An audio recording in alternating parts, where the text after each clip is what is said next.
to the GAB Talks by the Independent Press Award. I'm your hostess, Gabby Olzak. Today, we will be speaking with C.K. Donnelly, author of Trine Fallacy, the Kinderra Saga Book 2, winner of the 2022 Independent Press Award in Epic Fantasy. Trine Rising, the Kinderra Saga Book 1, was the winner of the 2021 Independent Press Award and the 2020 New York City Big Book Award in Epic Fantasy. CK is an award-winning journalist and founder of Kibbe Creative Media, a freelance writing and marketing support firm. A lifelong lover of fantasy stories, CK lives in Arizona with her husband and little black dog. Congratulations, Cindy, and welcome to the GAB. Thank you so much. So great to have you here. First, let's clear up a couple of things. On your books, we see CK, but naturally, I just welcomed you as Cindy. So tell us the little story behind that. Sure. Well, as you mentioned, I was a journalist for many, many years. And so I had a lot of bylines under Cindy Kibbe. Kibbe is my married name. We don't have a lot of children in our extended family, so I really wanted that maiden name, that family name to continue and have a bit of a legacy. So that's how I came up with my pseudonym. C is for Cindy, K is for Kibbe, my married name, and Donnelly is my maiden name. And so I wanted that to kind of exist as a legacy in perpetuity. Well, I love it, and certainly fitting for an epic fantasy book. So let's go into something else a little interesting. I understand we're both Star Wars fangirls. So yay about that. Share with us what led you to young adult epic fantasy genre, and summarize a little bit for us the Trine sagas. Sure. Well, first, briefly to summarize the saga, and is Marana Penal is 16 years old, and she's one of the few to ever have been born with all three powers of the aspects: that seeing, defense, and healing. So she's very rare. It's called a trine, as in three. But coupled with that, she's terrorized by horrible visions that if she wields her power, uses it, that she will destroy all that she holds dear. She just foresees this great, horrible cataclysm, and then everything goes blank. So she's terrified to use her powers. So she goes on a quest and picks up a mentor to try to understand what the keep tower is. This tower where she sees the powers being manifested and having all this destruction. And yet there's a dichotomy that white light coming from the tower is also very peaceful, very almost angelic like. And so she's like, none of this is making sense. So she goes on a quest to understand more about the tower and her own powers, her place within it. And all this is set against the backdrop of a war that's lasted millennia.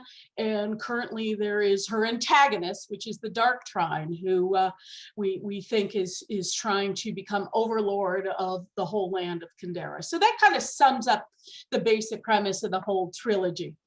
So you said your protagonist is a 16-year-old. So why the young adult epic fantasy genre? What inspired you to go to that genre specifically? Sure. I actually kind of straddle both young adult and regular, or I hate when I say adult fantasy because it sounds like it's X-rated, but for those, I like to say it's 15 up or PG-15. Marana and her love, Teague, are both 16-year-olds, but there's also two other points of view who the story is narrated by, and they are adults. They are in their 50s. So there's all these themes that, yes, young adults, because the protagonist is young and kind of going through that coming of age, and I don't know what I'm going to become, as well as adult point of views who are, am I past my shelf life? And, I want to know that all I've been going through and suffering through is going to have impact, and I'm going to leave the world a better place. So there's a whole range of things. A lot of times it just gets shelved as young adult because Marana is young. Because she is straddles both. Well, that's interesting. You mentioned a lot of other characters, and an important theme in the novels is the relationship that Marana has with the other characters. Tell us about that, and why is that important in the novels? One of the things that I really wanted to do as I was creating all these stories is I wanted to take all those tropes that we know, the chosen one and the evil person and the love and all of that, love triangles, and I wanted to spin them 180 degrees. So I studied Joseph Campbell and Christopher Vogler, and I'm like, how can I take these things and make them very different? So you mentioned relationships. One of the very unique relationships that I have in these books is a love triangle, but it's actually a father, mentor, daughter love triangle. There is a lesser romantic love triangle, but this is very unique. Her father does certain things, and her parents do things to protect Marana. And when she finds out, she goes ballistic, as just about anybody would, especially a teenager. And she basically says, I don't want to have anything to do with you ever again. And she really starts to glom onto her mentor, which is Tetrick Garris, who is the only other existing trine, along with maybe the dark trine. So that is a unique relationship that, I'm turning my back on my parents and going forward with a mentor, and then how that all evolves. So which character was the most challenging one for you to write, Cindy? Honestly, it was Marana herself. Why so? Is it because she's a teenager, and we all know how complex teenagers can be? No, well, to a certain degree, yes, but I was having a hard time really nailing down where her angst was coming from. I didn't want her to be essentially turning her back on her duty because she's a coward.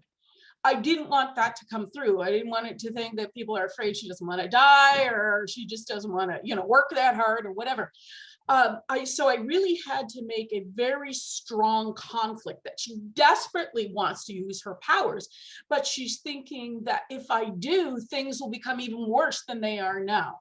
So maybe I shouldn't. And then as she, evolves, she learns things and like, well, how can I move forward and do things safely? So that was difficult, to show her bravery within her hesitancy and her indecision. That was difficult. So Trine Rising was your debut novel. I understand it took you 20 years to write it. Yes. Yeah. So, you've actually trademarked the term unsuccessful quitter. So Yes. How does that relate to your 20-year span of writing Trine Rising? I think it's almost self-explanatory. Yeah, it kind of is. Something Yeah. for 20 years, Yeah. And quit. It definitely, the unsuccessful quitter is definitely kind of my testimony, my writer's journey. I began with just some very basic seeds of this story within a fanfic novel that I wrote for Star Wars. So we talked about Star Wars, Yes. and our love. And that was the first long form novel that I ever wrote. And there were some very good things, but basically it's a trunk novel. But there was a character in there that had a really compelling backstory, and that's what became the very foundation of the Kinderra Saga. I pulled that character and her backstory out, and I changed everything around from science fiction to become a pre-technological kind of, your high fantasy society. And that's how that began. So it just was a lot of writing, fits and starts. Maybe after I had written what I thought was a decent draft, I went for critique because I knew it wasn't published ready, and it got decimated. Wow.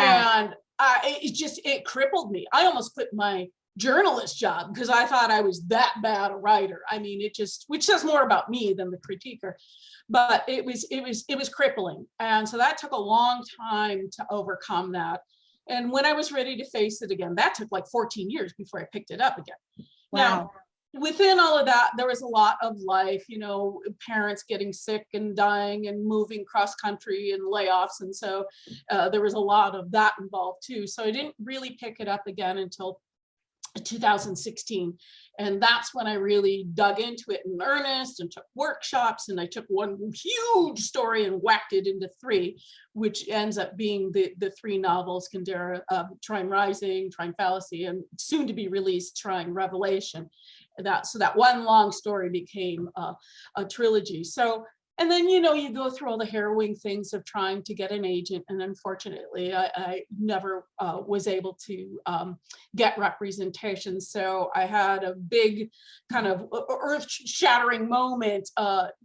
If you want these books to see the light of day, you have to self-publish. So then I thought about it, and there's so many positives about self-publishing, but it has its own inherent issues.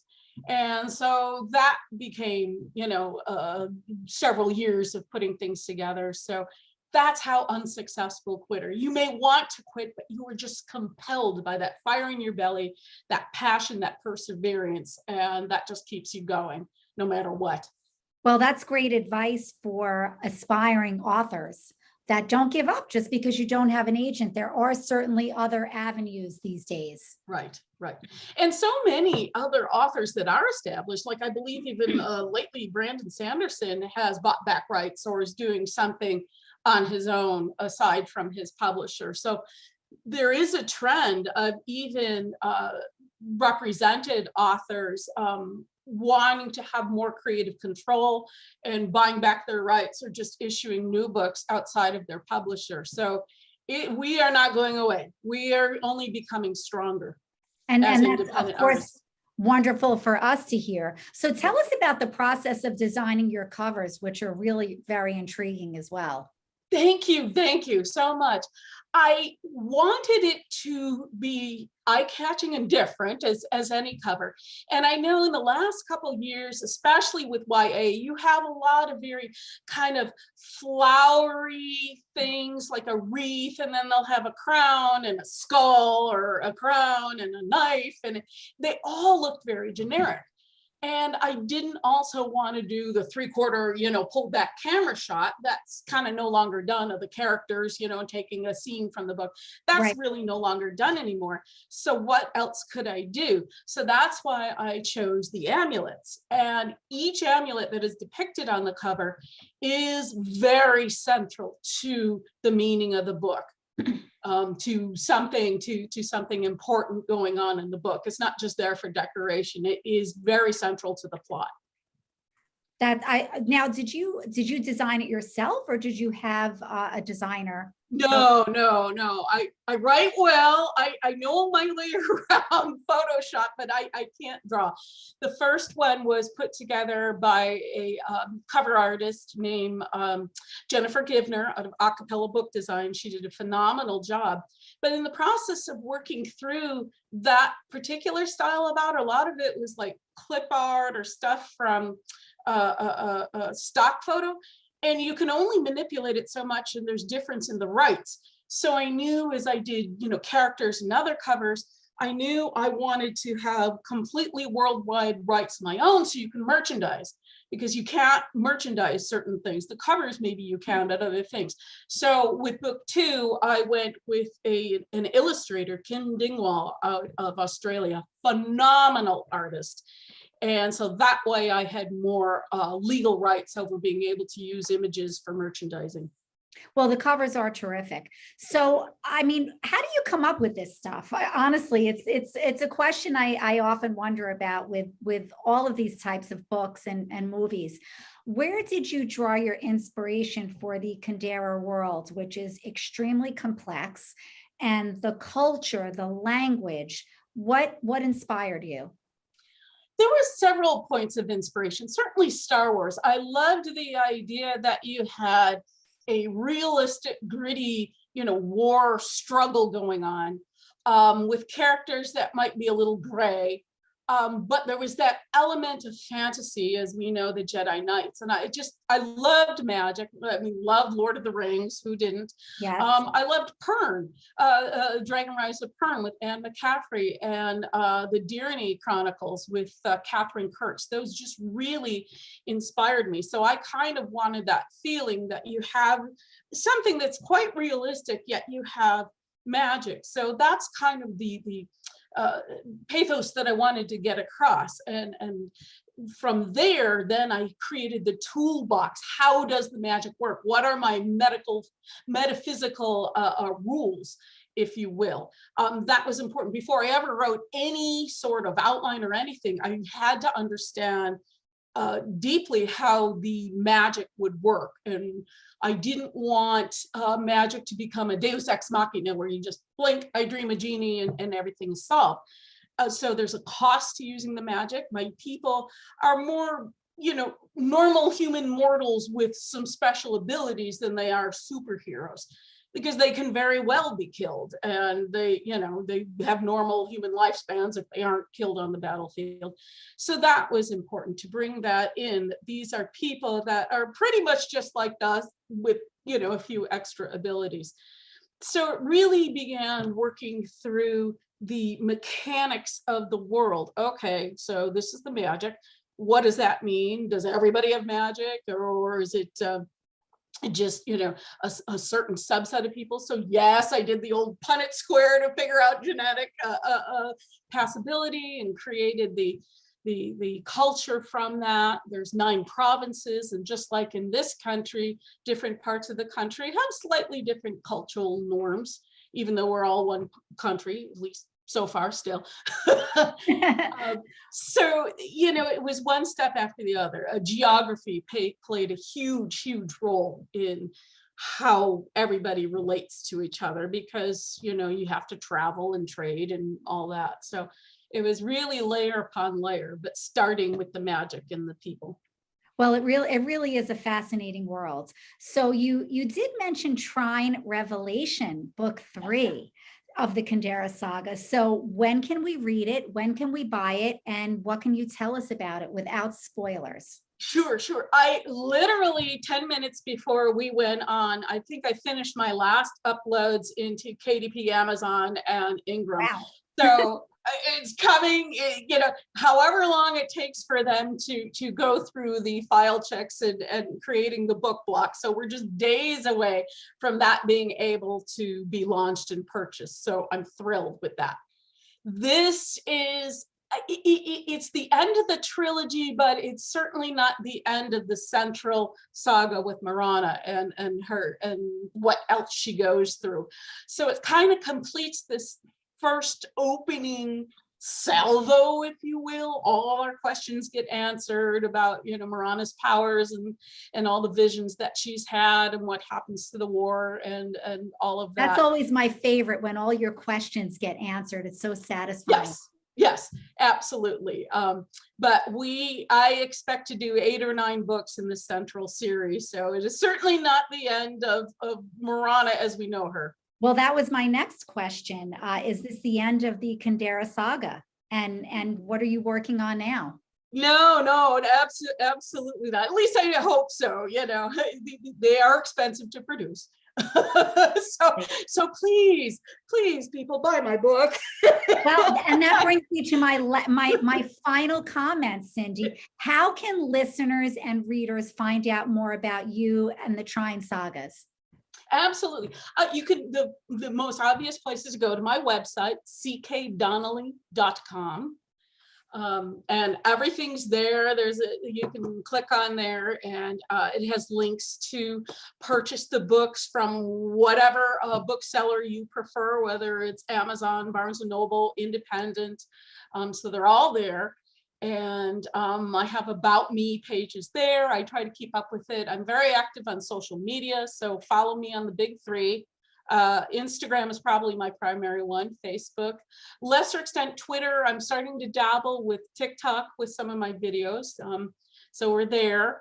And my website, I try and, like I said, keep up with announcements and things. And so right now we're just, in the throes of getting book 3 out, and then we'll be doing some marketing around that.